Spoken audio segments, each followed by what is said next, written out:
Hello friends, இன்னைக்கு இந்த வீடியோவில் நம்ம எதை பற்றி பார்க்க போகிறோம்னா ஜாவால த்ரெட்ஸை பயன்படுத்தி ஒரு ப்ரோக்ராம் எப்படி போடுறது அப்படின்றத பற்றி நம்ம பார்க்க போகிறோம்.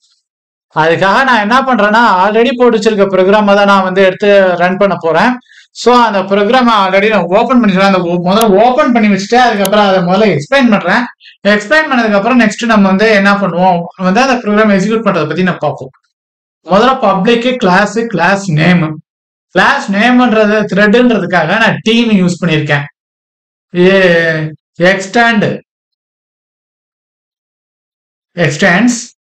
அந்த த்ரெட் அப்படின்றத கொடுத்துருக்கேன். முதல்ல பிரேசஸ் ஓபன் பண்ணிக்கிறேன். Public static void main string ARG அப்படின்றத கொடுக்குறேன். பிரேசஸ் ஓபன் பண்ணிக்கிறேன். டீன்றது ஒரு இதை நான் இது பண்றேன். த்ரெட்னு கொடுக்குறேன். நியூ த்ரெட் அப்படின்னு கொடுத்து டீன்னு நான் இது பண்ணியிருக்கேன். thread.start அப்படின்றத யூஸ் பண்ணி பிராக்கெட் ஓபன் பண்ணி க்ளோஸ் பண்ணிருக்கேன். system.out.println அப்படின்றத this code is the outside of the thread அப்படின்னு கொடுத்துருக்கேன். இப்போ பப்ளிக் வாய்டு மெயின் இப்போ நான் ரன் பண்ண போறேன்.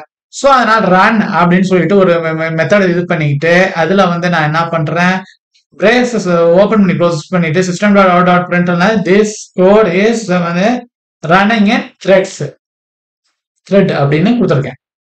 இப்போ நான் இந்த ப்ரோக்ராமை நான் ரன் பண்ண போறேன். நம்மளுக்கு நம்ம ரன் பண்றதுக்கு நம்ம என்ன பண்ணணும், விண்டோஸ் படுத்தியும் ஆரையும் முதல்ல நம்ம பிரஸ் பண்ணணும். பிரஸ் பண்றப்ப நம்மளுக்கு என்ன ஆகுது, ரன் அப்படின்ற அந்த இது ஓப்பன் ஆகுது. இதுல சிஎம்டி அப்படின்றத நான் கிளிக் பண்றேன். இப்போ என்ன ஆகுது, கமாண்ட் ப்ராம்ப்ட் ஓப்பன் ஆகுது. இப்போ நம்ம என்ன பண்ணணும், எந்த கோலன்ல நம்ம ப்ரோக்ராம் வச்சிருக்கோமோ அந்த கோலன் முதல்ல போகணும். ஸோ நான் ஜி கோலன்ல தான் வச்சிருக்கேன். ஸோ ஜி கோலன் நான் முதல்ல போயிடுறேன்.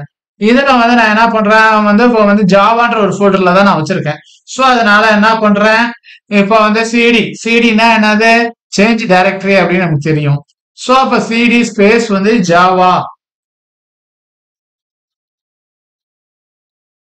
ஜாவான்னு டைப் பண்றேன். என்டர் கிளிக் பண்றேன். என்டர் கிளிக் பண்றப்ப என்ன ஆகுது, எனக்கு அந்த ஃபோல்டருக்குள்ளார போயிடுது. இப்போ ப்ரோக்ராமை ரன் பண்ணணும். இப்போ ப்ரோக்ராம் ரன் பண்றதுக்கு என்னது, Java C space file name என்னது, கேபிட்டல் டி டாட் ஜாவா அப்படின்றத நான் இது பண்றேன். எனக்கு எந்த வித எரரும் இல்லை அப்படின்ற பட்சத்துல நெக்ஸ்ட் எனக்கு ஆட்டோமேட்டிக்கா போயிடும். ஏதாவது எரர் இருந்துச்சுன்னா அந்த பட்சத்துல நமக்கு என்ன ஆகும்னா, நமக்கு எரர் என்னன்றதை இண்டிகேட் பண்ணும். நம்ம அந்த எரரை கிளியர் பண்ணிட்டு நம்ம இது பண்றப்ப நம்மளுக்கு என்ன ஆகும், நம்மளுக்கு அந்த கோடு எக்ஸிக்யூட் ஆகும்.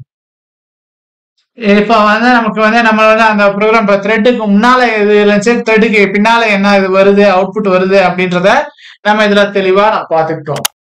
இதோட நான் இந்த வீடியோ முடிச்சுக்கிறேன். நான் நெக்ஸ்ட் வீடியோல நான் உங்களை சந்திக்கிறேன். தேங்க்யூ.